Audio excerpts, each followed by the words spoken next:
Hello and welcome everybody. Welcome back to Comedian MTG. My name is Ian. On today's episode, we are going to be breaking down the top 4 of Silicon Dynasty. Now, I don't always do this for the top 4 breakdowns, but I figured today, I've been talking for a really long time about how top 16s are much more reflective of what's actually happening at the top cut of tournaments. So we're not going to go crazy and break down every single deck list in the top 16, but I wanted to give you guys a general overview of what's actually being played in these top 16s, because we got some crazy decks here today. We got some spicy lists, an appearance from yours truly. Unfortunately, I was knocked out by our tournament winning player. So I want to be able to talk about all of these things and talk about the top 16 of this tournament. And then we can go into the top 4 and really take a deep dive into those top 4 deck lists.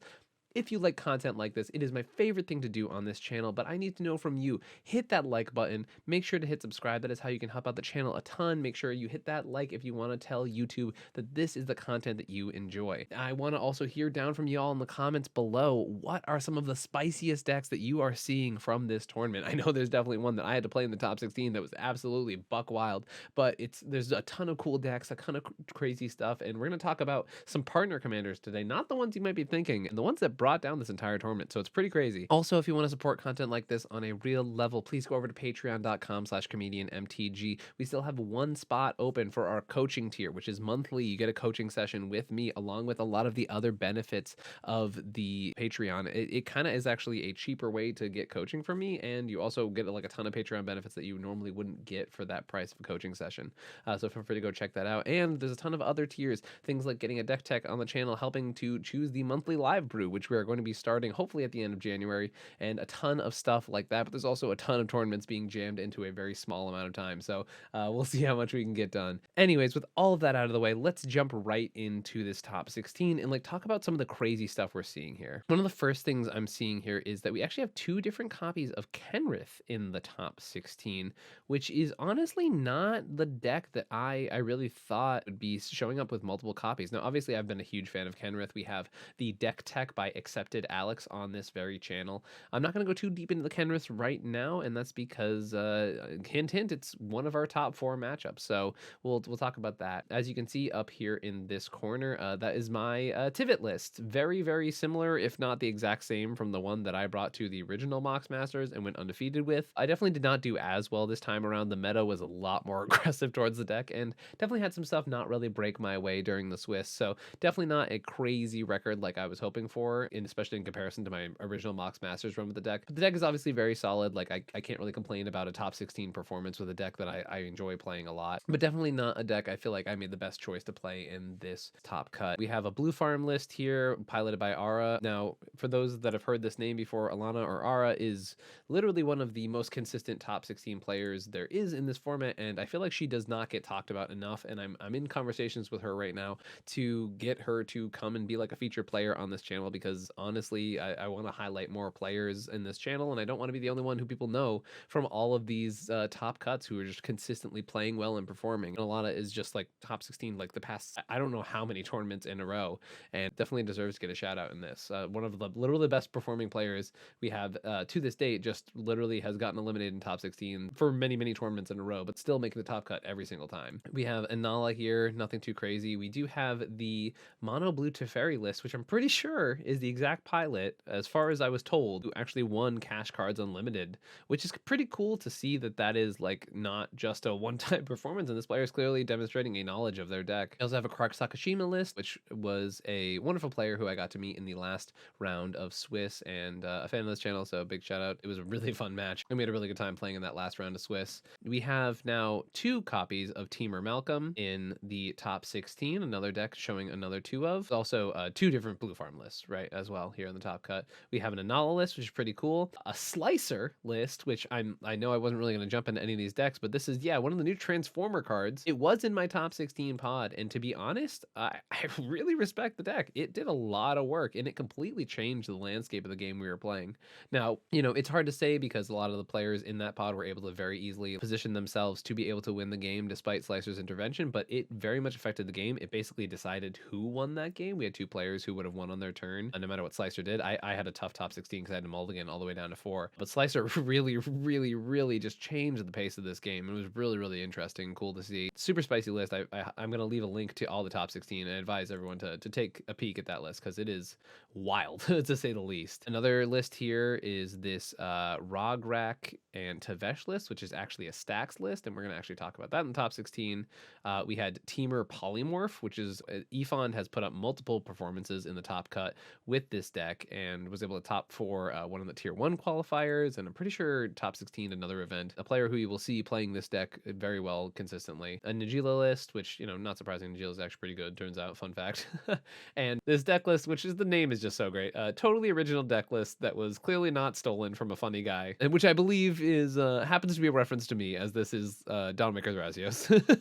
And it's just cool to see. Vertov is a really cool player, someone who I talk about this deck with consistently and more consistently than I do with a lot of players, and I'm pretty sure this is exactly the exact 99 or 98 I'm playing. Oh no, sorry, Rest in Peace is out for Intuition and Savine's pile, but that's literally like the differences between our two lists. So, and this has been a conversation with this deck for like a really long time, so I'm very much not surprised to see that's one swap in this list. I just thought that was really funny naming wise. But let's jump into our top 4 decks today. As I mentioned, we had a Teamer Malcolm list jumping into the top cut. Now, this is a player I actually did lose to in the regular Swiss rounds of this tournament. This is Vasher, who many of you probably know from the online scene, a very prolific Teamer Malcolm player, one that has put up multiple results in past and usually is just an online event player, but came out in top 4 this event here today with a very impressive version of this deck. And I was talking with Vasher about this list, and their thinking on it is just really clever. Like, I was genuinely very impressed by the way that Vasher was describing his thought patterns when it comes to playing this deck. So you'll see this list being a little different than the standard Teamer Malcolm list because there's no Niv Mizzet on the top end here.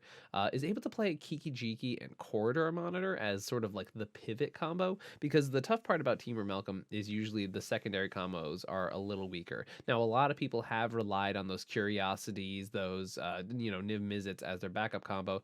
Vasher having a lot of thoughts here on this particular combo. Really likes, I was asking, why did you choose like Corridor Monitor as the bottom of your Kiki Jiki pile? And it was really clever because Corridor Monitor turns on your birthing pod, so that when you birthing pod a 1-drop, you go get your Corridor Monitor, which allows you to birthing pod again, and that allows you to go get your Glinthorn Buccaneer to actually combo out and win the game. So, like Corridor Monitor into the Glinthorn is actually really cool. A lot of cool stuff here. And if you notice down here in the sorceries, like the hugest part of this deck is that playing Last Chance and Warrior's Oath all the way over here in the instance Final Fortune, so playing every single version of the take an extra turn, you lose at the end of that turn effect, which is usually 2 more, if not 3 more than the average Teamer Malcolm deck. I was talking to Vasher about this choice, and he basically said the idea is that you win from turns 2 to 4 with this deck, and these cards ensure that you get to do that, and that the deck really does not play the mid-range game well, so why try and force the mid-range game?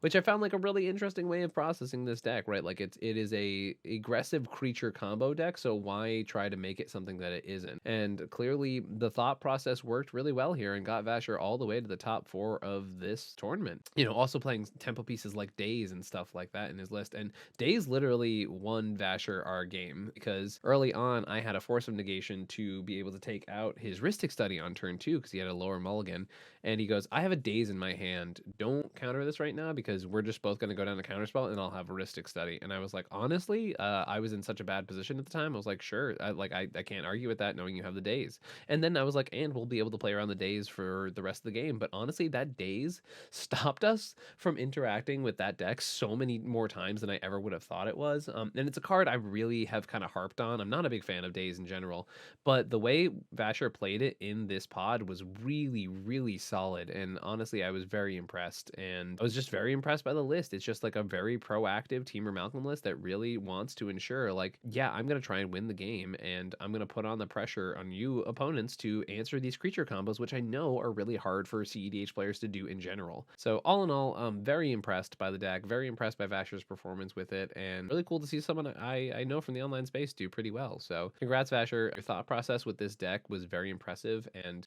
I was actually looking at Teamer Malcolm, even though it's not normally a deck I play, right before this tournament, and the updates that Vasher made to this list, I was like, oh my god, this is exactly the type of thinking I was hoping to push with this list. So I'm genuinely very impressed by this take on Teamer Malcolm, and it's a significant amount different than what's on the database right now. And I really suggest everyone take a look at this list because it is quite impressive. So this is one of the Kenrith decks we were talking about. Kenrith, it is called Competitive 5-Color Good Stuff by MTG CHB. You know, it's a very classic Kenrith mid-range list. Once again, we've talked about Kenrith mid-range. We talked about Accepted Alex from the last top 4 of the last Mox Masters I was in, where I was playing Winota. This is literally, I did a comparison to what's on the database. Alex's list is playing Arid Mesa, City of Traders, Grim Tutor, Simeon, and Snap, whereas MTG CHB, our player from this event, is playing Boseiju, Sylvan Library, Chain of Vapor, Fire Covenant, and Odawara. And that's really the differences between the two lists. I know preference-wise, like this is much more the type of cards I would rather be playing in a deck like Kenrith, but you know, I think these are all like very specific choices, like made with declarative intent, right? Like you know what you're doing when you're doing this thing, right? Apart from that though, we've talked about this mid-range Kenrith archetype a good amount on this channel. So without those swaps, it's the same kind of thing, right? You have your cards like Kinnan to really provide you a lot of mana value. You have your Fimage combos that allow you to combo with a Dockside on the battlefield. You have your Skirk Prospector and your Dockside combos. You're playing your Thassa's Oracle, your Demonic Consultation, and then you're just playing like 5 of the best colors in the format and just really playing some really high card quality cards, right? You're only playing Wheel of Fortune as your one wheel because Kenrith benefits in the graveyard. You're playing Underworld Breach. You have your Culling Rituals. Literally all 5 colors. Fantastic interaction. Doing literally the best stuff you can be doing in each color, and then having this infinite mana outlet in your command zone. Kenrith just putting up a solid performance here, which I'm kind of surprised by because I felt like Drannith had a really solid presence in this tournament, and seeing a Kenrith list, which is a list I feel like always is sort of reliant heavily on the commander, do so well is very impressive. And I definitely wasn't expecting that out of this tournament, to see multiple copies of this mid-range Kenrith thing popping off in the top 16. So it's really cool to see that, and very congratulations to MTG CHB. I like the swaps they have made between this and then higher in Alex's list in the database. So as you've heard me talk about, I'm a big Kenrith fan in general, so seeing this list do well is very cool, and it's just good stuff, right? It is good cards. It's really good grindy mid-range value, and once again, if I wasn't so afraid of losing out on cards like Fierce Guardianship and Deflecting Swat, or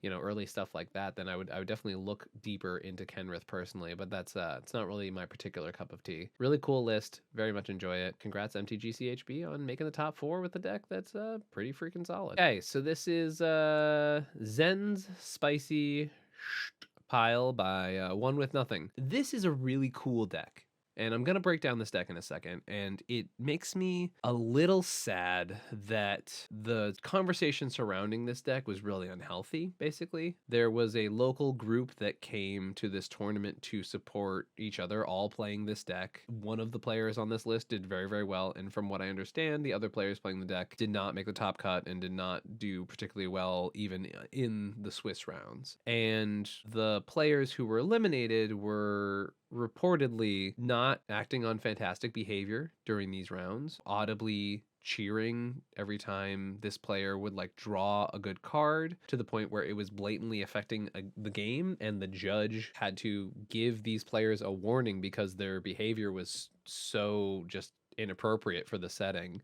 Like, I can't imagine being in a pod and then having like multiple people actively like rooting like it's a sports game, literally inches away from where you're sitting. Like the pressure of this situation, and I talked about this in the Mind Sculptors episode with everything happened with Lua and like all of these things from Oktoberfest, and it's like the just inconsiderate nature of acting that way in a public setting, especially in a high stakes tournament where hundreds of dollars are on the line, was just not okay. And it really sucks because this deck is super cool, and it's really cool to see ingenuity in the format, and it sucks when people take things like this and then turn it negative. And I'm sorry to like interrupt this video to like go on this diatribe, but like cEDH is a social format, and people having a lack of respect for the people around them is super lame. It's not okay, and it really sucks that people were put in that position and made uncomfortable because other people wanted to just take something good and turn it negative. So if I seem a little less hyped about a deck that I think is super freaking cool, that's why. And I wanted to preface this because this is normally a list I would get very excited about, but I wanted to get all the bad vibes out of the way out of this conversation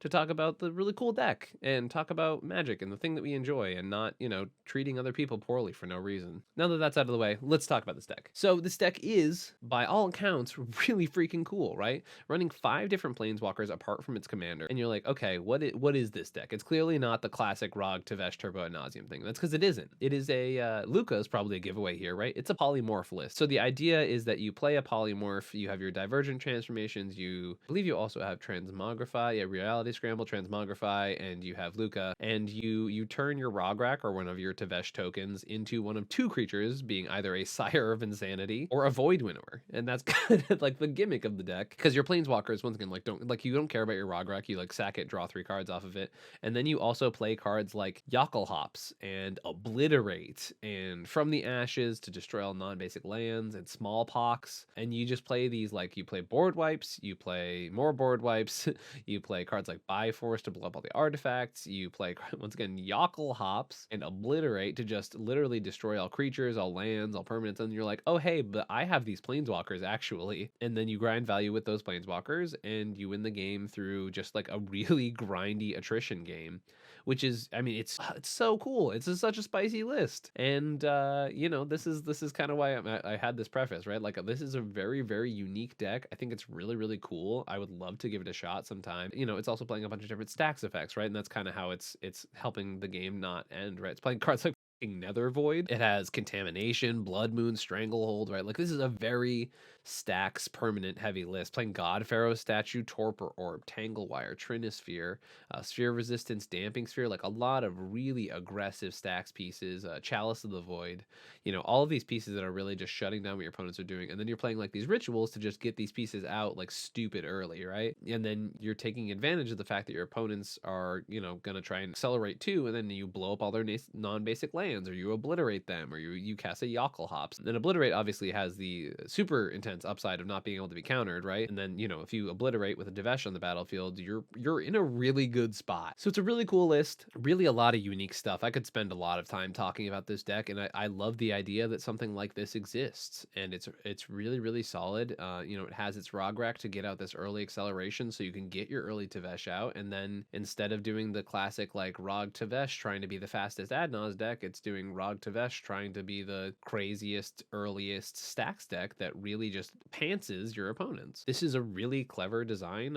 You know, shout out to the players who like made this deck, and like the design choices in it are really, really solid. And hopefully in the future, the maybe negativity that has come about from this list no longer overshadow what the really cool stuff about this deck is, which is like really solid ingenuity, a really unique list, really tight play, and these things can all be looked at as the positives that it is, which is a unique deck to the cEDH metagame, and some really cool cards and some really clever deck building. And I'm really excited that this deck exists, and the fact that in a metagame that a lot of people have opinions on, as far as like what is solved, what is not solved, who's doing what, that a deck like this can make a top 4 run, which is not easy to do at a 160 person tournament, and put up these results is really, really impressive. So, you know, congrats to One With Nothing for putting up this performance. All the other stuff aside, genuinely congrats on this performance. It is a really, really cool deck, and I love to see ingenuity. I love to see decks that people see Rakdos, they go, oh yeah, it's Turbo-Naz. And when you can convince people that, you know, maybe you're doing one thing and then absolutely hose them with something like a Trinisphere or a Blood Moon, and then win the game with like a Liliana Dreadhorde General or a Chandra Towards the Defiance, like, or a Chandra Awakened Inferno, like,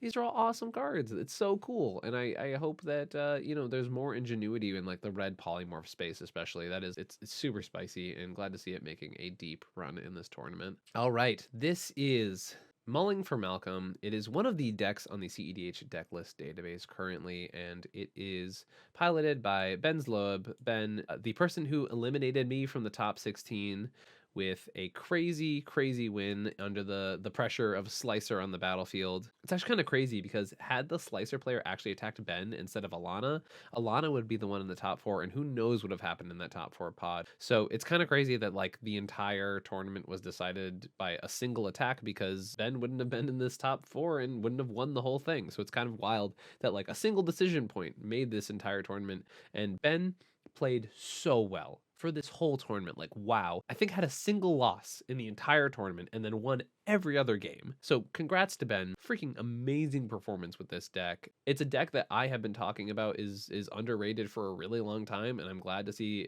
an avid pilot of this deck make a deep run. Now, Ben also top 16 Punt City, but sort of infamously mulled down to a single card in the top 16, which myself and a number of other players have sort of ribbed Ben about doing. It's not a decision I would ever make in the top 16. This performance by Ben was really solid. I saw the way he was playing all day, and as I mentioned, played in the top 16, and I was just genuinely so impressed. And Ben's a player I've known for quite some time and always really enjoyed playing with. But let's talk about it. We're talking about Tim to Malcolm today. So this list is what I've argued is the two best commanders in the format. You know, some people might argue Rograk is up there too, and I just think this pair is so synergistic with one another. I think Malcolm coming down early, being extremely easy to cast very early in the game, and also just providing consistent value with mana, where Timna also provides you consistent value with card draw, right? And like they have such an inherent synergy with one another. It's such a respectable archetype for that reason alone, right? So like Timna drawing you your cards, Malcolm giving you mana advantage. And the two of them just having that in the command zone, as well as playing Esper, which I have argued recently a lot that Esper is extremely viable. And it's really validating to, you know, make a top 16 run myself and have the winning deck be just a straight up Esper deck. And the deck's really solid. So it's playing like a lot of really good stuff. Obviously, like Esper Sentinel, Grand Abolisher, Drandeth Magistrate, some of the best white cards, Ranger Captain of Eos, obviously. Some of the best other hate bears like Douthie, even Mind Sensor also, which is pretty cool to see because I know a lot of people skip out on Mind Sensor. Labman, just classic Labman, which is a card I've been arguing for a really long time, is still super viable.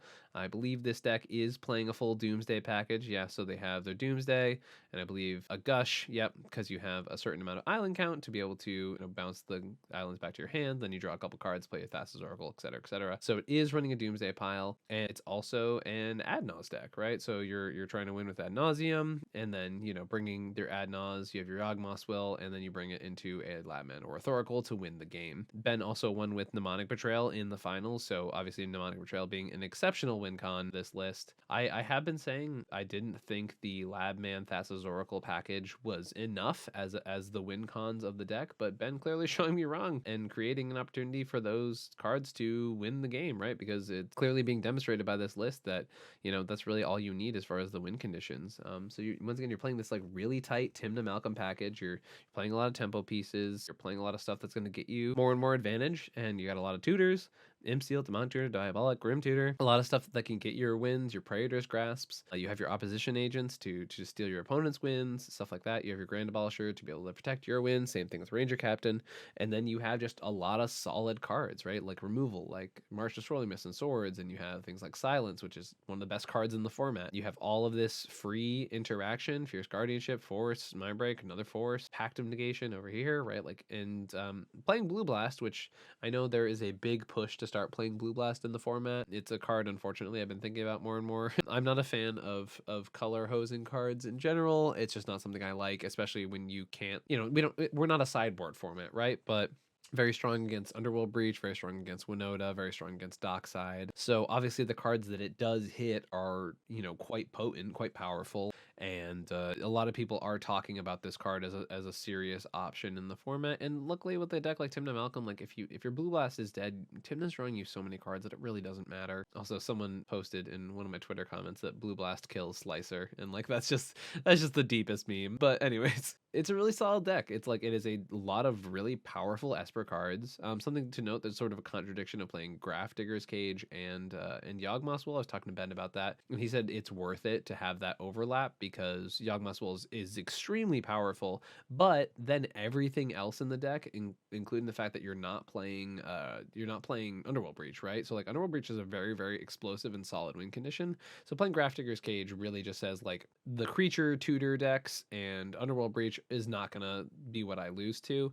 And then also having the saying of like, yeah, sometimes I will draw my Yawgmoth's Will, and that's okay with me. And then my graveyard is shut off, but 99% of the time I really don't care about my graveyard that much, and this card stops it. But apart from that, the deck is just a really solid combination of really valuable creatures to really solid partners that gain mana advantage, have a flyer in the air, gain card advantage, have a blocker with lifelink on the ground, and a constant value engine. Congrats to Ben on a really solid run, like 7-1 record to bring down one of the largest tournaments to date, one of the largest West Coast tournaments to date. Yeah, just really solid job. So, you can all check out this breakdown here of the points from this tournament, and obviously, like, it feels good to have the player who ended the Swiss in first be the person who wins the entire tournament, right? Thank you all for watching this top 4 breakdown with a little bit of extra spice in the top 16. I hope you guys like that. Let me know what you guys think about me sort of doing a big overview of the top 16 so far. I think it's way more indicative to like what the reality of cEDH really is, and I hope y'all enjoyed that part. It was something I really enjoyed talking about, and I think it's going to be way more indicative of like what the actual top 16s look like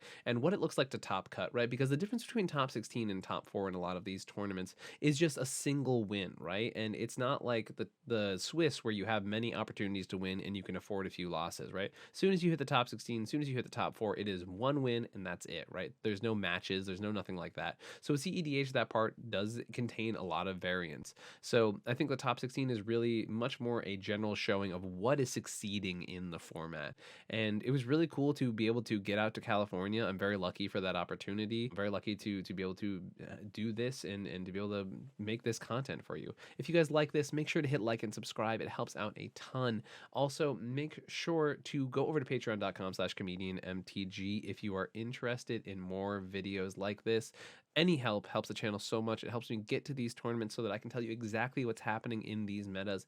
It helps me to be able to consistently make this content, to be able to continually upgrade my software and things like that, and to be able to keep the lights on. It's a huge help, and my plan is to continue upgrading this channel. I've revamped the Patreon recently. I've done a bunch of stuff with that. I'm looking into doing more shorts for the channel. Leave comments down below if you like any of the stuff we talked about today. I'd love to hear your thoughts about the general meta. Been a lot of crazy stuff in different, like people comparing what happens in the East Coast meta and the West Coast meta and what happened at this tournament comparatively to tournaments all over the world and in different places. So I'd love to hear more of people's thoughts about that. Any of the decks that you think are super spicy, any of the lists you want to talk about today, you've heard, you know, any of the things we talked about today, I would love to hear your thoughts down in the comments below. It helps out the channel a ton, and I'd love to engage with my audience. It's one of my favorite things, and I love to hear your guys' thoughts. I also met a ton of people who like the channel at Silicon Dynasty, especially folks who I don't get to see because they live in the West Coast. Genuinely, from the bottom of my heart, every single person I got to say hi to for the first time at that tournament, thank you for coming up. Thank you for, you know, having so many great interactions with people. I had nothing but awesome interactions with other people at this tournament. I had like maybe 2 negative interactions the entire time I was there, and everyone else was so sweet, so kind. So many people coming up to say they love the channel and stuff like that, and from the bottom of my heart, it means the world to me. Also, feel free to check out the fact that we are now Dragonshield affiliates. Dragonshield is an awesome company. It's literally what I put every single one of my magic cards in. I have the exact same Dragonshield sleeves, and now I have a few more Dragonshield sleeves because Dragonshield is awesome. Actually sent me a bunch of random stuff, which is super cool, and they're really great to work with, and they've been a channel that has supported me for a long time, just as far as like dialogue and stuff like that. They've been very, very positive about the channel. I know that they're really nice to a lot of cEDH creators, which is not always the sponsorship thing. So big shout out to Dragonshield being super awesome. If you want to check out an affiliate link down in the description below, you can check that out and buy any Dragonshield product, have it shipped right to your home, right from the source, and it helps out the channel too. It's super awesome. Any help you guys can give is super great for the channel. So thank you so much. I really appreciate you all, and have an amazing week. Peace. I can feel the blood creeping up from the heathens. Got will, got fight, got pride, got reason. If they wanna go eat, then you know I'm gon' feed them. If you're coming for me, hope you're ready for a demon. I got eyes in the back of my head, I'm seeing. Take me for granted and you know I'm leaving. I'ma take what's mine with the webs I'm weaving. I could take this crowd from seeing to believing.